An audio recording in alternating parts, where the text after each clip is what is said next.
Vamos a seguir con nuestro poliedro. Vamos a dar vuelta nuevamente nuestra figura y nos encontramos con Diana Haber, con nuestra psicóloga que nos acompaña hoy para reflexionar juntos.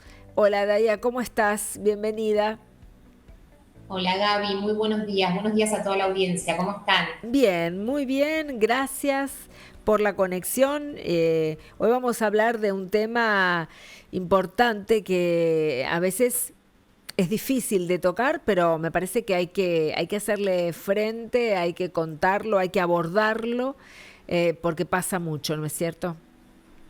Exacto, son esas cosas que pasan y que muchas veces tenemos tabú de hablar porque incluso decimos, si se habla de esto, corremos el riesgo de dar malas ideas a la gente que puede estar escuchando y atravesando una situación difícil. Bueno, ese es el primer mito que hay Sí, que desmitificar, sí, valga sí, la redundancia. Hoy, Gaby, vamos a hablar de ideación suicida. Sí, lo vamos a hablar con todas las letras, ¿no? me Aquellas parece personas muy que en bien. algún momento de su vida atravesaron o están atravesando o potencialmente podrían llegar a atravesar en algún momento esta sensación de no querer vivir más, de que no están bien en este plano y que tienen la falsa sensación quizás de que terminar con su vida puede aliviar el dolor. Claro, claro. Y permitime aclarar para los que por ahí no dice por qué hablan de esto. Nos parece muy interesante y lo hablábamos con Daya, tocar este tema el martes pasado, el 10 fue el día mundial en el que se reflexiona sobre el suicidio. Este es el mes de prevención, de concientización y nos parece importante, como vos decías, bajar los mitos, abordar un tema con seriedad, porque, vuelvo a decir, pasa mucho más de lo que uno se imagina. Exacto, Gaby, para dar un poco de contexto, como muy bien vos decís, estamos en el mes de concientización sobre el abordaje y la prevención del suicidio y en este marco, en este mes, la Organización Mundial de la Salud lanzó una guía que se llama casualmente como el tópico que estamos abordando en el día de hoy, justamente vivir la vida, Bien. en donde se insta de alguna manera a los distintos países a abordar, como vos muy bien decís, con seriedad este tema, porque aquellos temas que nos preocupan hay que ponerlos arriba de la alfombra, hay que charlarlos para estar atentos, para poder prevenir y para, sin dudas, dejar el mensaje de que esa no es solución, aunque en Claro, algún momento de tristeza profunda pareciera ser la única salida, ¿no? claro. Pero que nosotros no seamos capaces de identificar una solución posible para aliviar el dolor no quiere decir que no exista. Por eso es Claro. tan importante hablarlo, porque siempre hablarlo con un otro nos va a ayudar mucho a ampliar el panorama de la situación. Claro, claro, y lo pienso desde el lugar del que está padeciendo y piensa que esa puede ser la salida, y de los familiares o de las personas que acompañan a una persona que puede estar viviendo una situación de extrema dificultad, y también es difícil saber cómo acompañarlos, ¿no es cierto?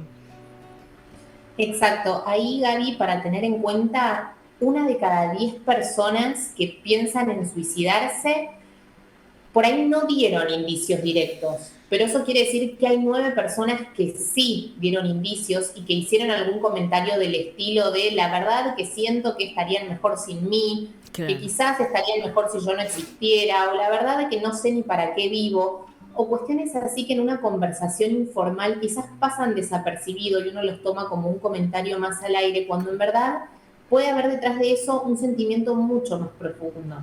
Y cuando decimos de que los temas que nos incomodan hay que hablarlos, nada mejor que hablarlos con esa persona que nos está manifestando una idea que quizás esconde detrás de esa idea, esa simple, que parece esa simple idea, una tristeza un poco más profunda, ¿no? Entonces, preguntar de manera directa por qué decís esto y como Claro, terminar de indagar sin juzgar, sin decir no es para tanto, claro. sos un poco exagerado, hacer juicios o apreciaciones de valor respecto del sentir del otro es altamente eh, poco recomendable. Sí, sí, incluso contraproducente, sí, sí, porque además la persona me parece se aleja, ¿no? Frente a ese comentario, que puede ser en este sentido o cuando algo estás pensando, no sé, me imagino a personas que atraviesan una enfermedad, personas que, por ejemplo, parejas que pierden un hijo, ¿no? Un embarazo, y a veces surge esa misma respuesta, bueno, vaya, vas a tener otro.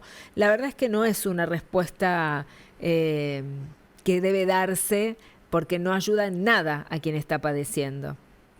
No, porque estamos desestimando el sentir del otro y si Claro, bien cada uno de nosotros como personas individuales que somos tenemos distintas escalas de valoración de las distintas situaciones que nos atraviesan, para cada uno de nosotros hay distintas cosas que son más o menos importantes, entonces claro. no por eso hay que quitarle el peso y el valor emocional que puedan tener. Y en esto también me quiero detener en que muchas veces los trastornos de salud mental, como puede ser una depresión mayor, una depresión profunda, que hace que quizás la persona pueda atravesar ideaciones suicidas o deseos de quitarse la vida, también hay que quitarle el peso a lo que es el tratamiento farmacológico en la salud mental, Ajá. ¿no? Porque uno siempre asocia el tratamiento farmacológico a, bueno, yo no estoy loco, yo lo puedo manejar, hoy por ahí siento esto, mañana por ahí se me pasa. Entonces, es importante hacer la consulta a un especialista porque quizás más allá de lo importante del espacio terapéutico y de tener ciertas conversaciones con un profesional que nos ayude a organizar algunos pensamientos que quizás son erróneos, que se llaman distorsiones cognitivas, en esto en donde vemos que absolutamente está todo mal en nuestra vida y nos cuesta encontrar como ese rayito de sol que nos ayude a acomodar y a relativizar un poco las cuestiones que nos pasan. Quizás la indicación de algún fármaco en particular para ese momento Claro, puntual de nuestra puede vida nos ayudar. ayuda a mermar el dolor y a poder incluso organizar nuestros pensamientos de una Claro. manera más productiva y más asertiva. Claro, claro. Pensaba, bueno, como te decía antes, en el entorno, ¿no?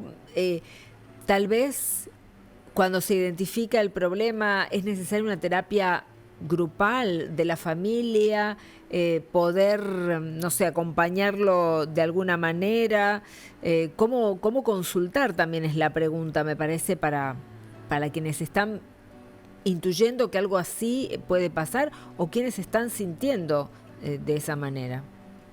Ahí lo que tenemos que tener en cuenta es que hay que ser muy cuidadosos en la manera en que nosotros levantamos esta alarma que quizás detectamos con nuestro ser querido y hacerlo con cierta cautela. Claro, Porque si de alguna manera nuestro ser querido que está atravesando como este sentimiento de vulnerabilidad y esta ambivalencia, porque las personas que tienen ideación suicida, esto es importante saberlo y no hay que relativizarlo, no es que no es tan absoluto de que se quieren morir o que están haciendo alarde o que quizás por ahí está claro, exagerando y entonces lo minimizo, sino que de verdad se encuentran en una ambivalencia, en querer terminar con la vida y por supuesto querer seguir viviendo. claro, Siempre claro. prima de alguna manera esa pulsión de vida, pero hay algunas circunstancias que puedan hacer dudar. Entonces, cuando una persona nos abre su corazón y de alguna manera nos dan algún indicio que nosotros podemos identificar, primero es esto, abordarlo de primera manera nosotros hablando de manera directa con la persona y por supuesto también no nos comprometamos a esta confidencialidad de decir que creemos que nosotros lo podemos manejar directamente con nuestro ser querido. Y es acá donde es importante hablar de las redes de apoyo Claro, de algunas otras personas significativas de nuestro ser querido, ya sea familiares directos, ya sea amigos, poner en estado de alerta, pero sin que la persona se sienta expuesta, porque claro, eso puede hacer que de alguna manera controle un poco más su discurso y entonces cuando uno piensa de, bueno, ya pasó la tormenta, no pasa nada, se le fueron esas ideas de la cabeza, de repente podemos sufrir una situación de mucha angustia y estrés. Entonces, sí es importante generar red de apoyo, sí es importante que nosotros hablemos con personas de confianza, que estemos todos alerta y que tratemos de ayudar a nuestro familiar, pero tratamos de no exponer y que no se sienta expuesto frente a una situación que sin duda genera dolor. tal cual. Y pensaba en las políticas públicas. ¿Hay Uh -huh. políticas públicas en nuestro país, por ejemplo, en nuestra región, que Uh traten, -huh. que acompañen, que prevengan, que propongan hablar de este tema?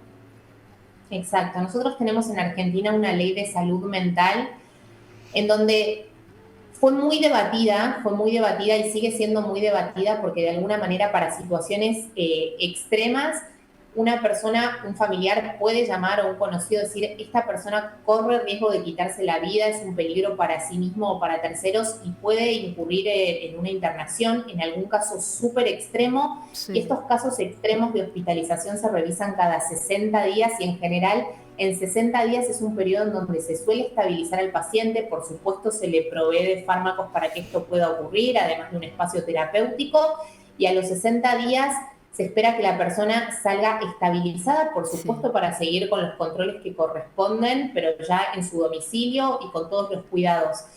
También es importante que la comunidad sepa, y son estas cosas que uno espera no tener que usar nunca, pero no está de más agendarse el teléfono que yo le compartí a la producción, así que seguramente lo vamos a estar poniendo en un zocalito, pero es el teléfono de ayuda a la emergencia de la salud mental, que es justamente una línea que está disponible las 24 horas, los 365 días del año, que depende del Ministerio de Salud de la Nación, en donde cualquier persona, por más nimia, por más pequeña que le parezca la idea, es importante que tome contacto con este teléfono, en donde son todos profesionales de la salud mental, en donde van a hacer una evaluación de qué son esos sentimientos o esos pensamientos que nos están invadiendo en ese momento, y de acuerdo a eso van a proveer la ayuda que ellos consideren. Quizás sea que un psicólogo se acerque al domicilio para poder conversar mejor, quizás sea una conversación telefónica, quizás ahí, y de acuerdo de la provincia en donde provenga la persona que se contacta, pueden sugerir grupos de apoyo justamente de personas que atraviesan las mismas situaciones o las mismas sensaciones,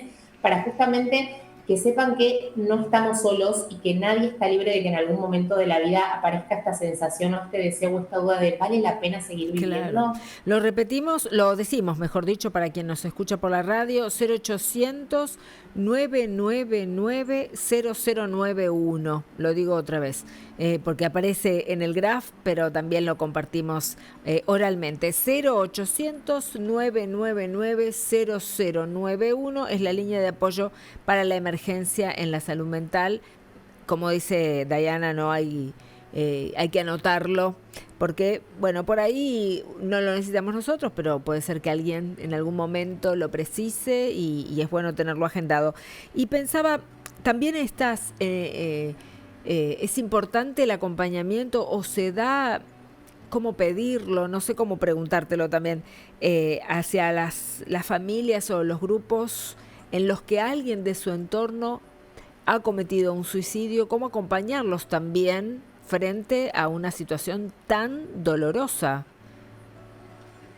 Y ahí es importante, cuando decíamos que en definitiva cuando uno habla de estadísticas dice, bueno, qué frío, ¿no? Porque en definitiva una estadística cuando uno le toca no deja de ser el 100%, ¿no? Claro. Pero recordemos que hay un porcentaje en donde realmente por distintos recursos que tiene la persona que puso en acto el suicidio per se, quizás no dio las señales y quizás realmente no hay nada que nosotros pudiéramos podido actuar en ese momento como para poder ayudar.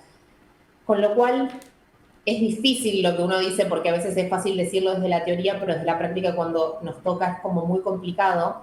Pero cargar con culpas en ese momento no va a colaborar en nada y hasta incluso puede ser perjudicial para nuestra propia psiquis y para nuestro propio estado de ánimo, para nuestros propios procesos emocionales, lo que puede venir también en situaciones poco deseables para nosotros mismos. Entonces, en definitiva siempre es importante en el seno familiar y en la familia hablar desde una perspectiva positiva de la vida, y esto de vuelta, muchas veces las situaciones es real que no acompañan, pero si nosotros únicamente nos quedamos con los contextos externos de las cosas que nos pasan y no tomamos posición como sujetos que tienen la capacidad también de decidir cómo atravesar esas cuestiones que pasan en el exterior, quedamos muy vulnerables y a merced de lo que nos pueda llegar a pasar. Claro. Entonces, sí invito a todos a tener como una perspectiva muy proactiva respecto a las situaciones que pasan, de poder ser analíticos, de poder tomar acción sobre las situaciones y tratar de salir adelante lo mejor que se pueda. Solos seguramente va a ser más complicado. Y uno dice, bueno, no todo el mundo tiene familia, no todo el mundo tiene amigos, por ahí yo estoy solo en mi casa, bueno,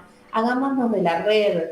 Cuando vamos al supermercado, charlemos lo que podamos con la cajera, vamos a la panadería. Uno no se da cuenta, pero en el día a día uno se va encontrando con muchas personas. Y quizás no ponemos el foco en generar esas relaciones que uno nunca sabe cuándo esas relaciones nos pueden sacar de una tristeza o nos pueden hacer sentir mejor. Entonces, siempre los invito a cultivar buenas relaciones a donde sea que vayan.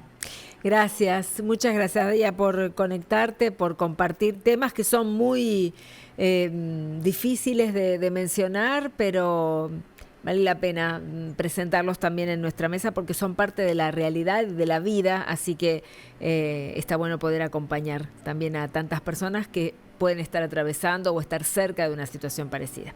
Gracias, hasta la próxima. Gracias, Gaby, y cierro con esto. Recuerden esto, aunque inicialmente uno crea que no hay situación posible para eso que están atravesando, que uno no sea capaz de verlo, no quiere decir que esa solución no existe. Y que el 100% de las veces una persona que logra salir de un proceso depresivo que lo hizo tener ideas suicidas, cuando uno mira para atrás dice, qué locura, cómo lo pude haber pensado. Lo que quiero decir con esto es que son procesos transitorios y Exacto. que hay que poder controlar esa impulsividad, hay que poder pedir ayuda porque va a pasar. Tenemos que tener el control de esa situación y yo les garantizo que pidiendo ayuda va a pasar. Un cariño enorme. Gracias, un beso.